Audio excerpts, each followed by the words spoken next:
Durant des mois, sa vie n'a tenu que dans une valise.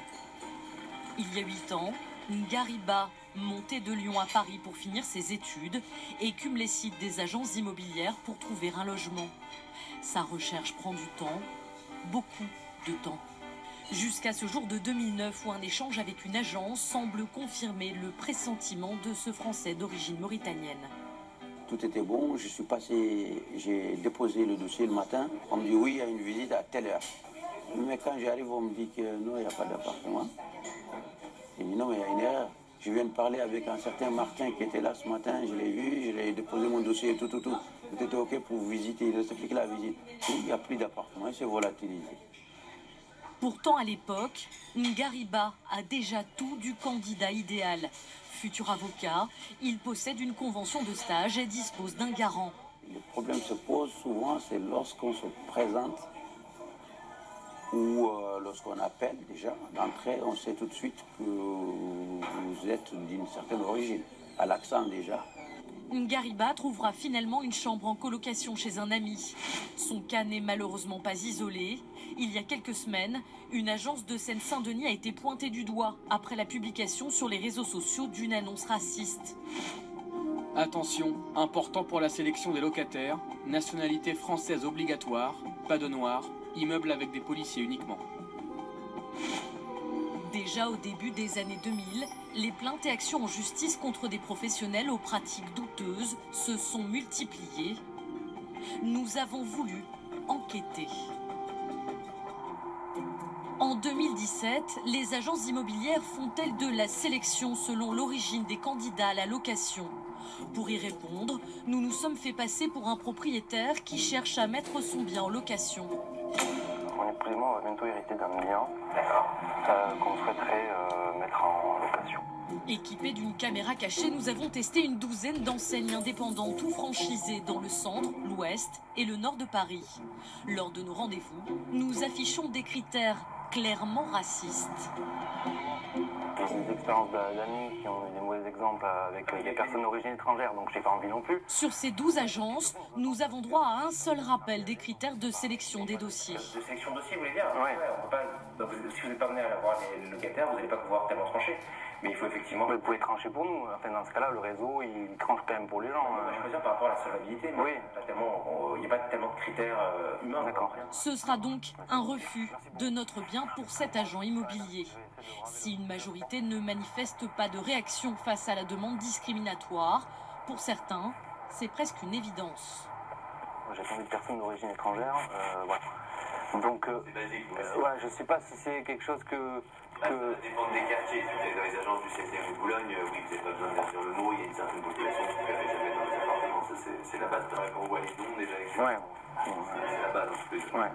Un agent immobilier va même nous rappeler que c'est illégal, mais que c'est en quelque sorte le propriétaire qui décide. Ah, c'est pas légal. D'accord. Pas du tout en droit de...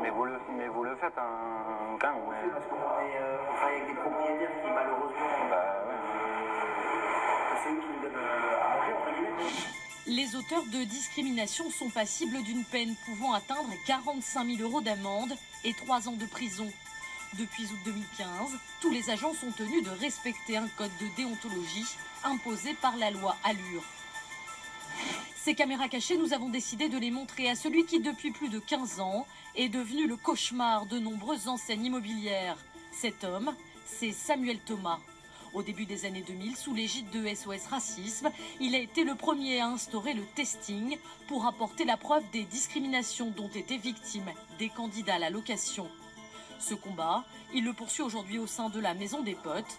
Il a bien voulu apporter son regard sur les images que nous avons tournées. On ne peut pas vous mettre noir sur blanc qu'on vous débarrassera de tous ces risques-là. Donc il considère quand même que vous avez raison de considérer que quelqu'un d'origine étrangère, c'est un risque. Samuel Thomas n'est malheureusement pas très étonné par ces échanges. On a tellement de signalements que des agents immobiliers commettent ces discriminations qu'on n'est pas surpris par de tels propos. Selon lui, la justice ne serait pas suffisamment réactive une fois les plaintes déposées.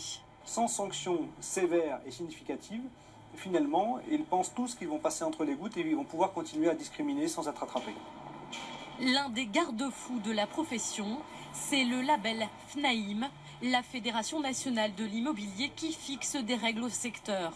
Pour en faire partie, une formation est obligatoire. Elle comprend au moins 2 heures d'éthique et de déontologie. Bonjour Monsieur le Président, merci de nous recevoir. Bonjour, merci. Son président Jean-François Buet est intraitable au sujet de la discrimination. Quand on a un propriétaire qui, lui, a un comportement qui est limite, que faut-il faire? Mais clairement, si on est commerçant, qu'on a pignon sur rue, il faut dire, écoutez monsieur, vous avez un comportement qui ne correspond pas à mon éthique. Le professionnel, c'est nous. Et c'est à nous d'expliquer aux clients ce qu'on peut faire ou ce que l'on ne peut pas faire. Nous souhaitons montrer au président de la FNAIM les caméras cachées tournées dans des agences. D'accord. Elles sont quasiment toutes accréditées par son organisme. Ah ouais, c'est pas légal, mais on le fait. Ah ben ça, il est intelligent celui-là. Ouais. C'est quand même fort ça. Le mec dit, je sais que j'ai pas le droit, mais je le fais. Ces gens-là, s'ils sont chez moi, et si je sais qui c'est, ils passent en comité de discipline et puis ils ont une sanction. La sanction, une obligation de formation à l'éthique et à la déontologie, ou la radiation pure et simple. Tous les ans, 15 à 20 agents immobiliers sont exclus de la FNAIM, mais pas forcément pour des faits de racisme. En France, l'origine est le premier critère de discrimination pour accéder à un travail ou à un logement. Et sachez que pour discrimination au logement, un propriétaire encourt jusqu'à 3 ans de prison et 45 000 € d'amende.